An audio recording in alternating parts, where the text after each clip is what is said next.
episode of the Fake Football Analysts. I'm your host, the most Aaron Cass. We're here with Hollywood Ray. We got a lot to talk about tonight.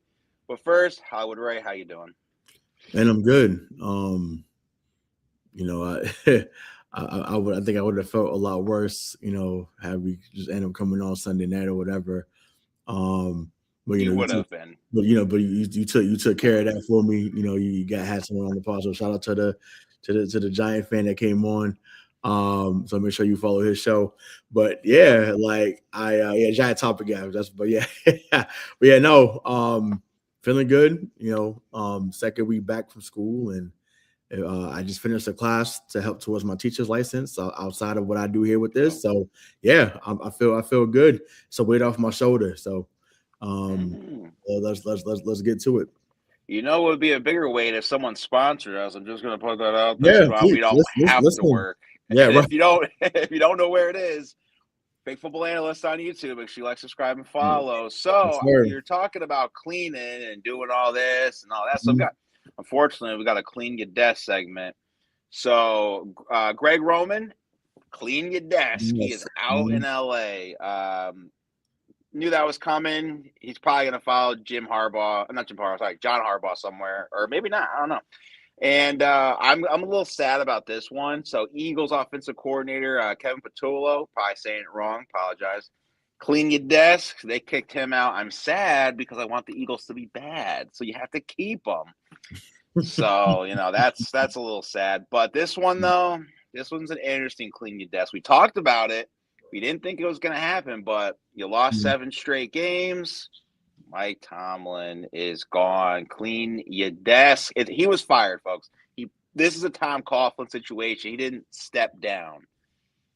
I'm pretty sure the Rooneys went to him and said, listen, you can either say fired, dismissed, or just put, stepped away. So I think he was like, you know what? Let's do step away. Yeah. Now, before I get into that, I hope it wasn't AI because we're living in a world where everything is generated by AI. There was a press conference with Steve Bisciotti, apparently, and the press, the media person asked him, if Tyler Luke makes that kick, is he still the coach? And he says 1 more week. Now, I don't know if that was real or not, but if that was, whoa. That's beyond out of pocket. And we laugh about a lot of stuff, but I'm like, he's your winningest coach in franchise history. And that's how you're choosing to come. If that's real, once again, I hope I wasn't just speaking on fake news. Because it looked very real and it's hard to tell now, unfortunately. But what was real, right, to keep that there, was the impact that Mike Tomlin had in Pittsburgh, right? 3rd head coach in history. Chuck Noll, Bill Cowher, then him, the ultimate job security, right? As long as you're doing well and, putting a team on the field that can produce, you're going to be there. They don't let go guys. They don't let guys go like that. So I do wonder who they get in next. Like I said, we'll get into that shortly. But like I said, you have the record up there, 193, 114-2, 8-11 in the playoffs. So, once again, not a lot of those 8 wins came early on. I know you'll probably get at the Bill Cowher point, so I'll let you make that point when you start speaking. But great coach, Hall of Fame coach for sure, and he'll have a job soon. So kudos to the 19 years, and the best is yet to come, hopefully for him. Yeah, I know what you're gonna say. He did lose the last 7 games in the playoffs. I want you to put it all out there. I want you to give all the facts. One or 2 of them to the Patriots when he had the triple Bs in sight. I personally would love him in New York, but I don't think that's going to happen. I do think, though, he would be good with Baltimore, a little swappity swap. That'd be kind of funny, but even if Harbaugh doesn't come to Pittsburgh, that's fine. But I really feel like Mike Tomlin in Baltimore would be a great fit. With the Bill Cowher reference, it was Bill Cowher's team that he won Super Bowl 43 with. And you saw what he did without Bill Cowher's players He did go to a Super Bowl, did lose to Aaron Rodgers. How fitting was that Aaron Rodgers and Mike Tomlin both lost at the same time? The last time they were in the playoffs, they lost to each other, or one of them lost to each other.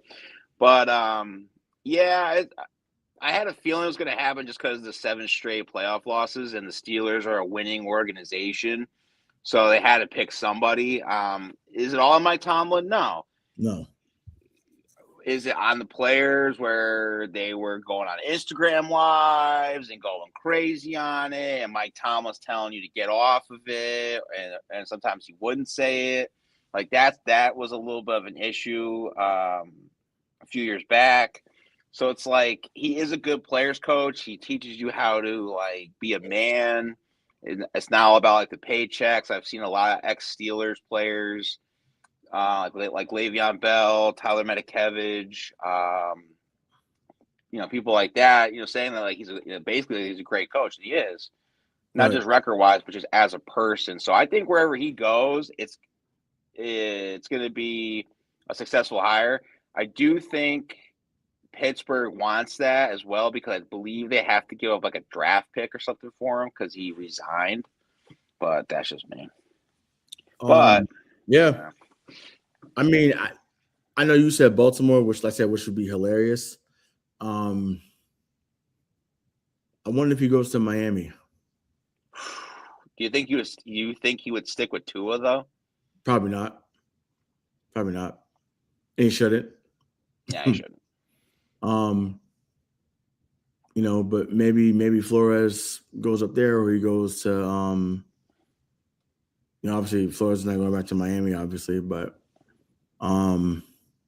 yeah, this is the most coaching vacancies we've had in a while, though. But on a quick side note for coaching, he didn't lose his job Sunday, but he's just getting started over there. What a class act that reporter was talking to Liam Cohen in the wake of their loss. That was amazing. That was awesome. That was just an example of humanity, right? We worry about, troll this and make fun of this, and nah. She was like, she gave him auntie energy. She was like, you keep your head up. You've done an amazing job, and I think that's what needs to be said to Tomlin too. Is like, and once again, I'm no fan of Pittsburgh. Never will be. Once again, anytime it mattered, we beat them. So I want that on record every time I'm talking about the Pittsburgh Steelers. But the organization is first class. He's a first class head coach. So yeah, I mean, personally, I hope this sends Pittsburgh into a spiral. It actually might, because it's like, what's in Pittsburgh that would make a coach want to go there? Like, yeah, cool, DK Metcalf, but who's your quarterback? Is anyone that is expiring want to come back because Mike Tomlin's not there? Like, those are the questions. But speaking of that, let's get into that. So Mike Tomlin replacements. So I have a few. So I put Brian Flores and Dable together on this just because I would want Brian Flores as the head coach and Brian Dable as the OC. So if that combination could work, I think that would be great for Pittsburgh. But same thing with like Robert Saleh. I think if Mike McDaniel comes with him as offensive coordinator, that's a great hire. But who are your thoughts on who can steer this ship with essentially Mason Rudolph and Will Howard at quarterback? I like the Rob Saleh comp there. I think that he obviously got a raw deal in New York, clearly. I think he'd be a good replacement just from someone that can energize and can handle being in a well, not a big city, but definitely a big football market, obviously with Pittsburgh. So I think that would be dope. Like you said, Dable as the OC has proven to be really good. So it's not like, he'd be taking a step back there in that regard. And once again, the money's still guaranteed, baby. Give me the $950K to not, to get fired the next year if I'm not doing what I need to do. Okay, cool. I would gladly take the $950,000. Like, it's guaranteed, baby. Like, I love that. But it's gonna be hard because, like I said, when you Was Cowher already on the staff when Chuck Noll got let go? I want to say no, but I'm not sure. Gotcha. Okay, yeah, because I'm like, yeah, I didn't know either, but I'm like, obviously, Tomlin was in Minnesota, so it's funny because I think that would have been cool too. But maybe even they go up to Kingsbury too, not as a head coach, but like I said, if he was OC up there too, I think that possibly could work. But yeah, they're gonna have to get it right. And obviously the number one prospect and quarterback, granted, they weren't going to get him because he would have went high, is Dante Moore. He's going back to Oregon. So yeah, he said, "Oh, Jets at number 2. I'll just stay at Oregon for another year." Yeah, it's crazy because apparently, based on the projections I've seen on Twitter, the number 2 pick could get a 4-year deal, $52 million, 34 guaranteed, and I'm like, not for the Jets, man. That's no 30 foot. Listen, I will say JETS, Jets, but $34 million. That changes everything. Changes everything. That's generational. $34 million. And see, okay, look, and I'm actually shocked that you said. I'm actually disappointed that you said something like that, right? And maybe it's the troll. It's the trolling part. But we come from the same era. Why not be the guy that changes the fortune of the franchise? Why not? Why not be that? I mean, they're saying that with Mendoza and the way he talked after the Peach Bowl, the Raiders are going to crush his spirit. So it's like he's not going to be this revolutionary quarterback that people are saying. And I think Dante Moore's a good quarterback. I just think he needs another year of polishing. So maybe that's probably why he thought, let me not be. And I thought he was going to be good, like a Trey Lance, where he comes out early. Everyone thinks he's really great, gets drafted at 3, and now he's backing up in LA. You know what I mean? So, well, Ty Simpson looks like a car salesman. So there's no way. like from Alabama, he looks like a car salesman. So there's no way that I see he does anything in the league. No way. Hey, listen, you talk about money. Miami, the U, they're offering them $6.5 million to come play for the Canes next year. I would take that over going to the NFL and being like a 5th-round pick. Right, but okay. I mean, now you haven't been down there, have you? Have you been down there before? No, I wish. So now he's got to be careful. $6.5 million to be living in Coral Gables. my brother in Christ. You got to be careful because it's a little different out there. It's a little different. I'm not gonna say he's Tony Montana, but no, but it's a little different out there. And if he's that good, which he's been that good this season, and he's down there, he can do whatever he wants, and on and off the field. I'm telling you. So whether it's out there in Bird Road, whether it's down in Kendall, whether it's down in Hialeah, Dadeland, Southland, whatever. Listen, enjoy it. Enjoy it. If you do go, just know it's out there. Sorry for those that's listening to the audio, but it's out there. It's out there. So yeah, 6.5 is cool, but it's still Miami, and you got to be careful. That's all I'm gonna say. Because BT's is down the street, and BT is oh, I know. So you got to be careful. That's where all the former Canes went during their playing days. Yeah. But speaking of Oregon quarterback, let's get into these divisional games. But we got to start off with the Saturdays. We got Buffalo versus Broncos. I say former Duck because of Bo Nix. So I got a few things on here of what keynotes for the matchups. But do you have anything in this matchup that needs to go right for either team? So it sucks that Gabe Davis got hurt. Again, I felt like he is someone that had good chemistry with Josh Allen. Maybe that was just a sacrifice for them to get that road win for the first time since '93. I think about that Souls of Mischief song. This is how we do it from 93 till, you know. You know what I'm saying? This is how we do it from 93 till, baby. So they got it done up in Jacksonville. I think we had Jacksonville winning that game, but we did. Buffalo came in there, just did what they had to do. But I don't know. I mean, are we expecting Shakir to have another 9 or 10 catches? I don't. Like Keon Benjamin, and I said it on purpose. I know what his real name is, but Keon Benjamin. I don't know. I don't know. I've never seen someone get hyped up in the pre-interview process or pre-draft process, I should say, and then just sputtered. But once again, and I mean, granted, now we're a little biased because we both like Florida teams, but obviously, you rock with the U, I rock with the Gators.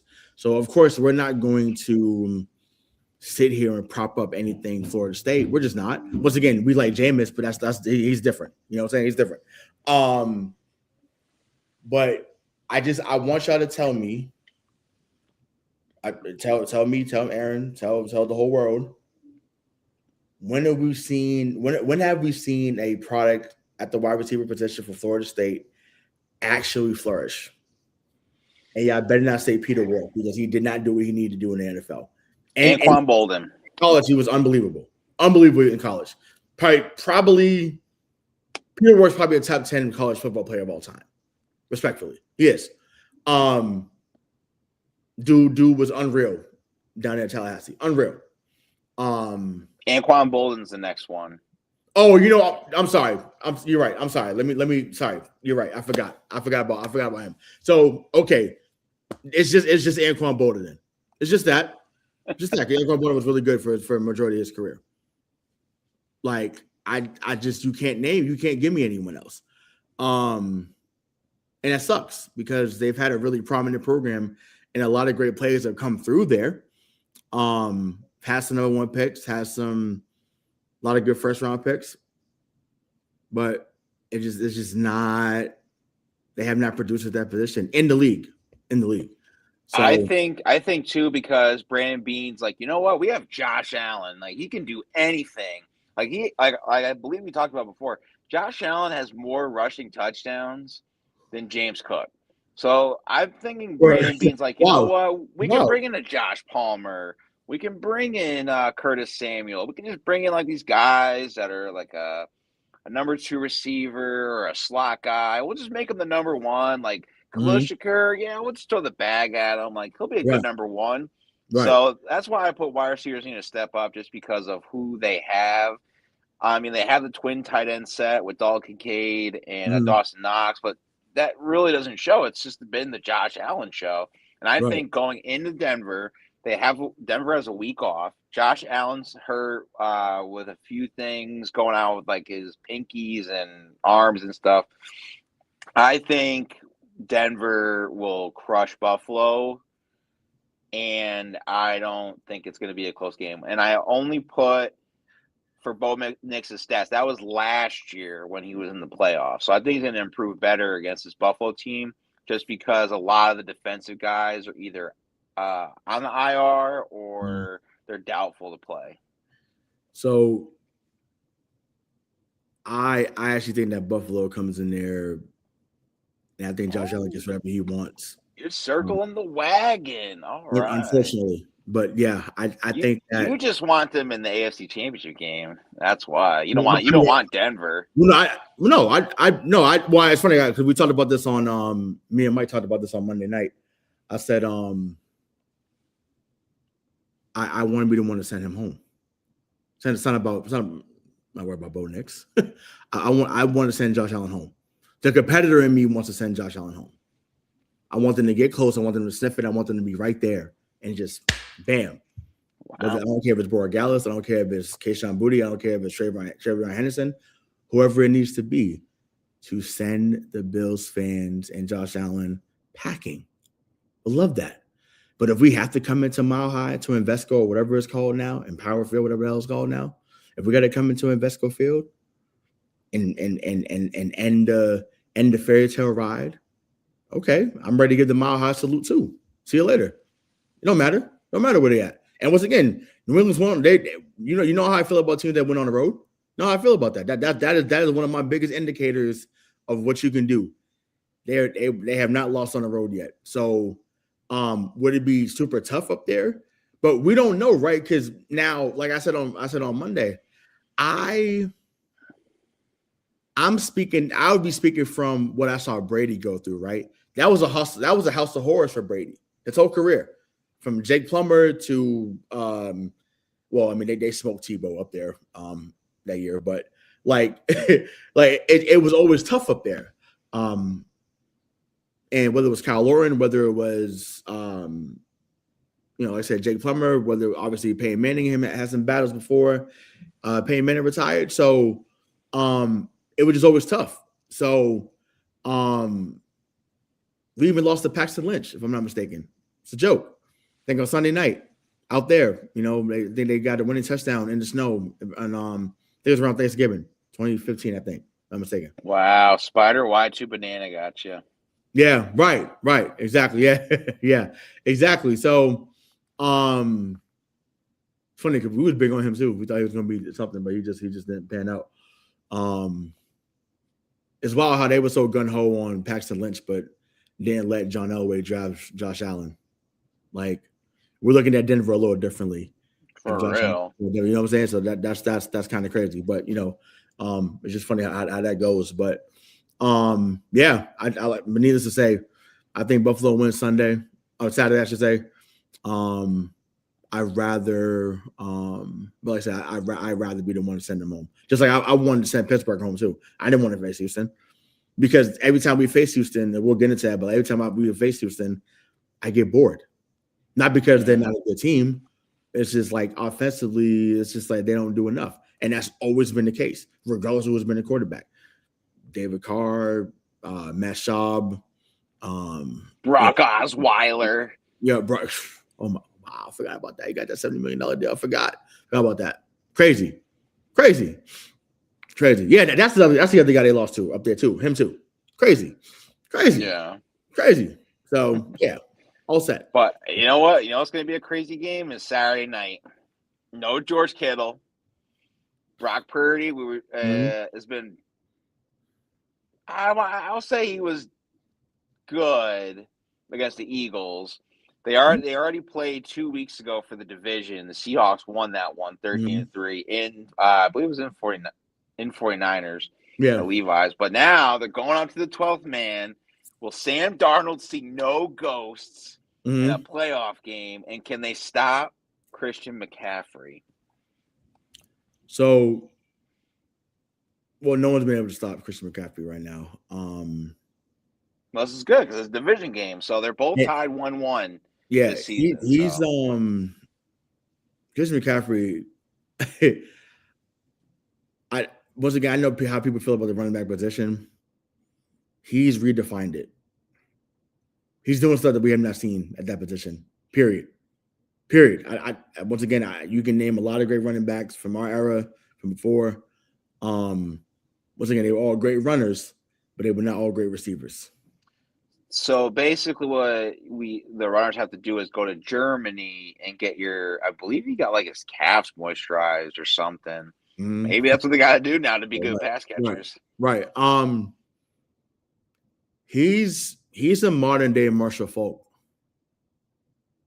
Like I think that's just it's unbelievable how that's a good comparison. Yeah, how much he thank God. I appreciate that, man. It's my analyst take. He does everything for them. So no, they won't be able to stop him. So I guess Seattle winning this though. I do. I think this is a coming up party for Sam Darnold. I really do. I don't think he'll have many more moments like this, but I think for this season, because say what you will, it's back-to-back years they won 14 games and he's been at the helm. We've seen when Minnesota dropped off significantly without him. Yeah, that's fair.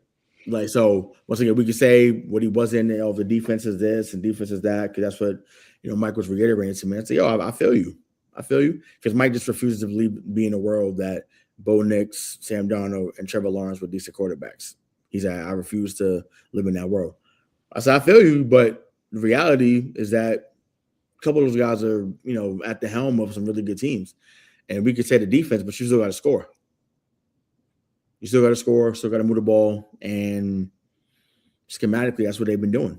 And Brock Purdy needed a game-winning. Well, not a game. It was a game-winning drive, but it wasn't like a game-winning drive to go up against the Eagles, when the Eagles were pretty much defeated, deflated on offense. They needed the Niners defense to basically bail them out at the 15-yard line, where Jalen Hurts thought he could throw near Eric Kendricks, and that wasn't the case.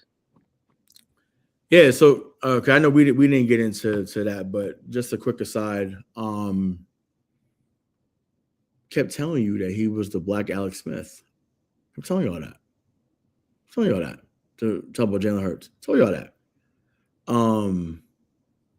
And y'all can say, yeah, because he won the Super Bowl. Okay. So did Brad Johnson. So did Trent Dilfer. Okay. All right.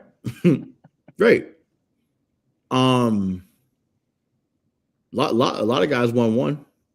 Because y'all try to make me seem, y'all try to tell me that he was Drew Brees and he's no. They were already pegging him a top 5 quarterback even before he won a Super Bowl. They were already saying it. But I'm like 5.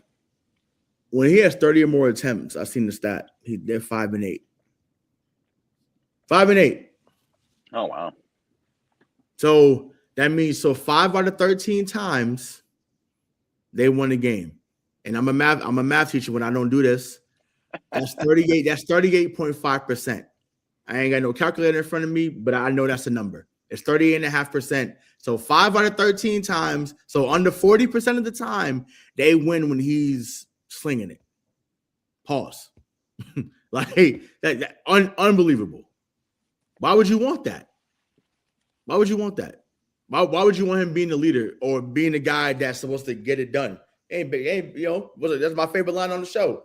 Big Daddy Kane. I get the job done. I work, baby. Like that's my line. He don't always get it, but he doesn't always get it done. He's a damn good player though. I'm not gonna say here. Once again, I'm not gonna sit here and say otherwise. But all we were saying, those that weren't the biggest supporters of him, all we were saying was he's not the guy to lead you there. He's along for the ride. And that's okay. Because even my guy, the best of all time, was along for the ride for the first one. Then he became the man. But for the first one, he was along for the ride. More or less for the first 3 rides, but no, but he was there. That's how they beat Philly. No, I'm saying, but you knew he was the man by the time they beat Philly, though. You know what I'm saying? It wasn't like, it wasn't coming out there doing 14 to 22 for 140 is what I'm saying. That's basically what he did the first Super Bowl. That's what I mean. But yes, was the defense the key for the first 3? Sure. That's fine. That's okay. But by the time we got to 05 and beyond, we knew, hey, number 12 is the guy. He's not just here for the ride. And we have not got there with Jalen Hurts. Have not. And that's okay. You know what I'm saying? It's not to dismiss what he's done as a player. Once again, we're not attacking his character as a man. Once again, what you do on the field, we could talk about. That's fair game. Yeah. With our analyst take. But needless to say, back to the relevant game. Once again, I think JSN continues what he's done this season, to the point that he continues maybe to get what you said about MVP votes, or at least maybe even in the conversation. I feel for George Kittle because it's been an injury-ridden season, really a career, honestly. Absolutely. And he's become Christian McCaffrey from a few years ago at that position. So, but yeah, I think that Seattle gets it done on Saturday night. Yeah, I think if they established a run game like they did 2 weeks ago against the 49ers, I think that they could beat them. So I'm going to pick Seattle as well.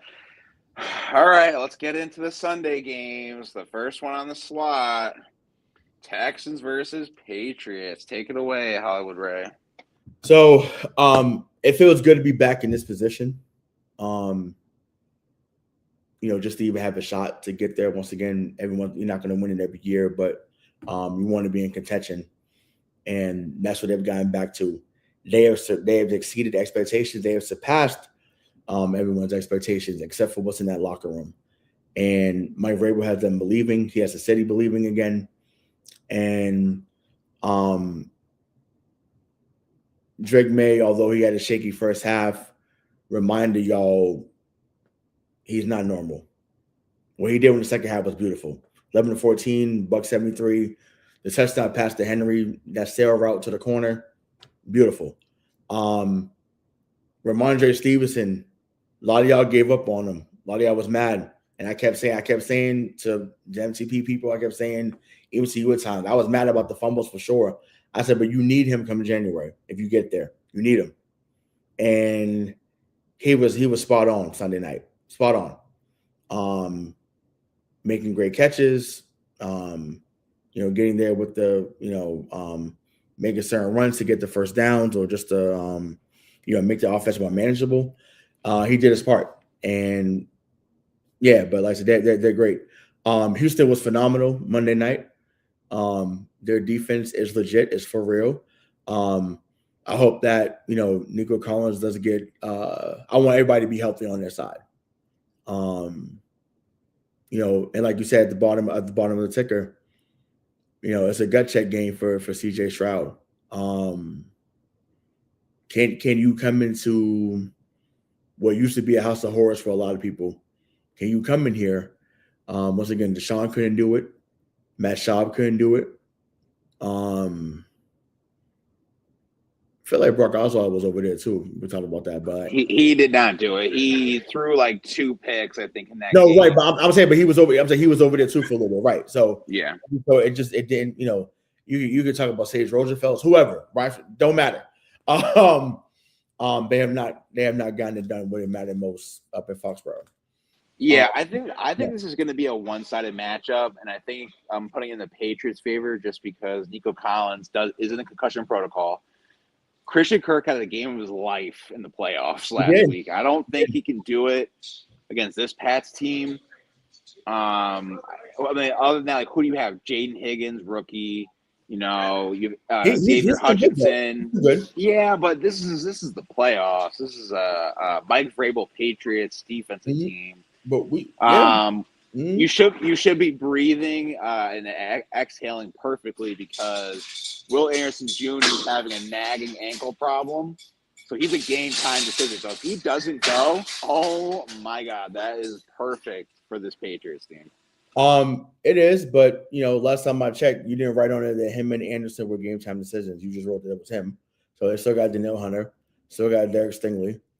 They still have some of the all pros or at least guys that could have been Pro Bowls on that defense. Very formidable. And as fans, we could say they may move past them, but in that locker room, they better not look past Houston. They shouldn't. Very good team, but like you said, I don't know about the whole blowout thing, but because it wasn't even a blowout against the LA Chargers. But I could see it going back and forth, going into the fourth, and then Drake and company pull away for sure. Yeah, I saw a stat where Drake May is like the second 23-year-old, but like 20-year-old to have a completion percentage over like 65% in the playoffs. Mm-hmm. I was like, geez. But I am curious who's leading the Patriots' number one receivers against this good Texans defense, because DK Metcalf, I mean, like, he was there last week with or I guess Monday with Pittsburgh, but they were containing him pretty well, and then they really couldn't do anything else on offense. I mean, granted, it's Aaron Rodgers on his last leg, but no, this is going to be a good game. I want to see if Christian Gonzalez can be able to play. I think it's another big X factor on defense for you guys. And I really want to see who is that wide receiver one. Is Stephon Diggs? Are we going to see Minnesota Stephon Diggs or even Buffalo Stephon Diggs show up in a big game? So I think if we do, it won't be to the following week if they win and face Buffalo, right? I think that'd be a different story. Because Tre'Davious White or anybody else back there, Jordan Poyer with them can't guard them. They just can't. And we showed that earlier in the season. Can't guard them. I said on Monday night, I think this is the Pop Douglas game. I think Pop Douglas goes crazy Sunday afternoon. Him and Hunter Henry. Oh, wow. Yeah, him and Hunter Henry. I think that they have a big game on Sunday. I do. Because sometimes, if it's anything that Mike learned from Bill, just you give the game, just give the game what it's giving you. So if it's if they're giving you that Pop Douglas and Hunter Henry can, run those levels concepts or run those drag routes across the field, okay, cool. Thank you. Because they'll be going home. So, but I'll say New England wins 27-20. Oh, wow. Okay. Yeah, I see New England winning 28-14. I think CJ Stroud's gut check game doesn't happen this year, thus making it that Ohio State quarterbacks can't do anything in the league / playoffs. But speaking of someone who's was on a college team that we don't trust, the USC Trojans, and that is the Bears against the Rams night game. Caleb Williams did not look as great as people thought he did. If you watched that game carefully last week, he was overthrowing footballs, pretty much blaming his receivers. A rookie, mind you, Luther Burden, who it wasn't even his fault. I loved it, though. I love it. It's a good intensity, but it's not all the don't get soft on me. I'm not. Don't worry, especially not for Caleb Williams and USC quarterbacks. So I think my biggest X factor in this game is actually Soldier Field. It's a January game in Chicago. It gets very windy and very cold, and Sean McVay is from LA. So I don't know if these guys can handle the cold of Soldier Field the way that the Packers could. So that's my biggest X factor in this game. I mean, is Matthew Stafford? Did he not play in Detroit for 11 years? That's an indoor stadium, sir. That's not an outdoor. In Detroit? Yeah, that's an indoor stadium. You're getting snow. Oh, it's retractable dome, but I'm like, either way, that Detroit. Well, no, I haven't been in Detroit when it's cold, but I've only been in summer. But they're on a lake too, and I feel like all cold weather stadiums should have the retractable dome, including us up here. I know that adds to the element and makes it more fun, more special. But no, the reason why I brought that up, he had to play out there. He had to play in Soldier Field 11 years though, right?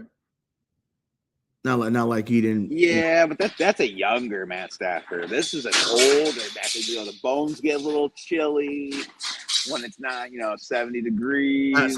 So you speaking from experience? I'm getting there. So yeah. So you sound from experience, big dog. But no, I don't know. I got Chicago 1-0. I do. Wait. You have Chicago, who you love Matthew Stafford. Yep. And you're picking Chicago. I'm going with I think because this is I was telling Mike the other night. Someone got to fact check me on this, but I think this is a rematch of the '85 either divisional or NFC championship game, if I'm not mistaken.